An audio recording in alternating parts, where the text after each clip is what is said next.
Hi everyone, I'm Stan from Eagle Vision and we're here to talk about site acquisition in Melbourne specifically. I'm here today with Peter Motalli from Optima Property Group. Peter's been in the industry for over 30 years or so, and he's gone from developing smaller developments, dual ox, through to rezoning industrial land for residential development and dealing with heritage restricted development. So a whole range of different issues. And I wanted to have a chat to him about the marketplace, and having obviously seen the last couple of years and the land prices, land values going up, how do experienced developers deal with that kind of situation when it comes to site acquisition? We've had a lot of interest from the last series where we talked with Peter about feasibility on sites, and we wanted to expand more about the specifics of site acquisition. So today we're going to talk about options for property developers in that side of things. So Peter, how have you been dealing with the property market? Well, been in the industry for a number of years now, and particularly at the moment there is a lot of activity in the development industry. So, and one of the issues is for developers is to acquire sites. Yeah. Finding the right site. There is a lot of sites out there which are on the market. However, things with permits, they don't seem to stack up once you put it through a feasibility, and obviously, you're not going to make much money out of it, or any money at all.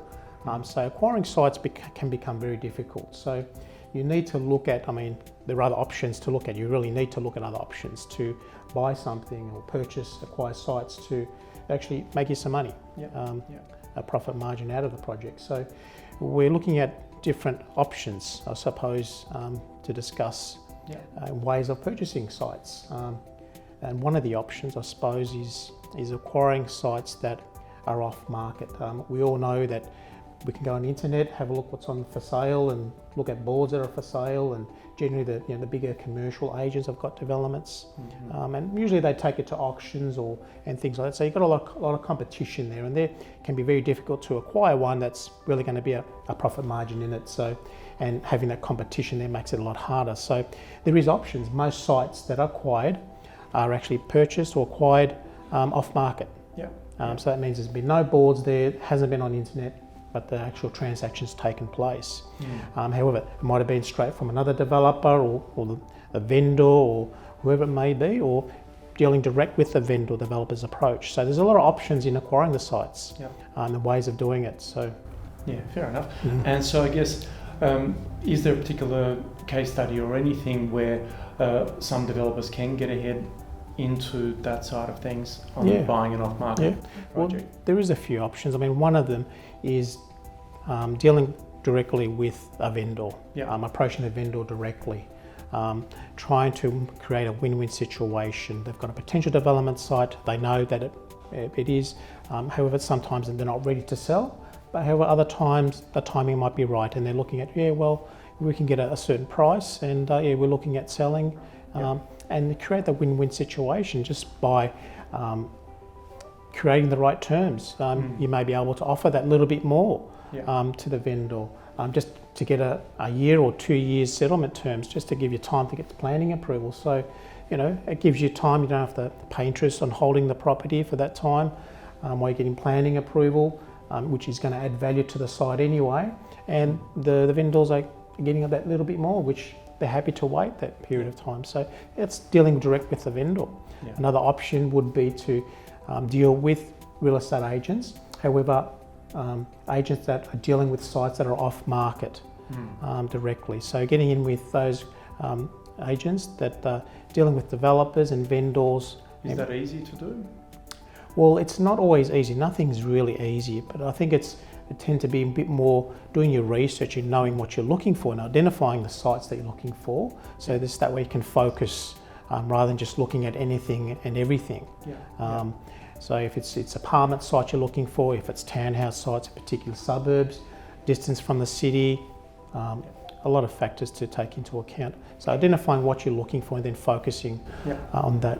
And how do, I guess, maybe somebody who's thinking about development but not necessarily having the time to do it, how would they get into it? Yeah, well, there's another option there also. So I give a case study that I had a fellow approach me, name of George, and he came from the medical industry, so he's Yep. working a lot of hours, Yep. 70 plus hours in a week. So it's a lot of hours, a lot of work, and didn't have much time really to look at properties. Yep.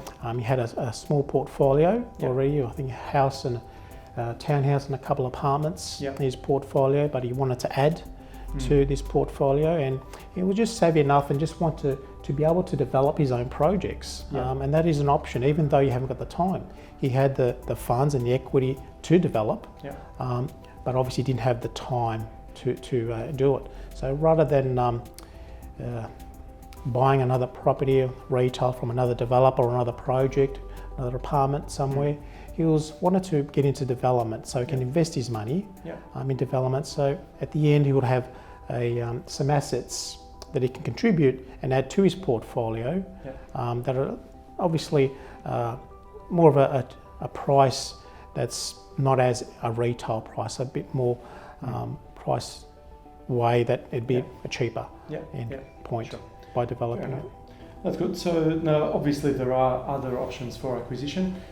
Look, I guess we'll go more into the specifics of areas and demographics and understanding those parts in the next series. But thank you so much for watching.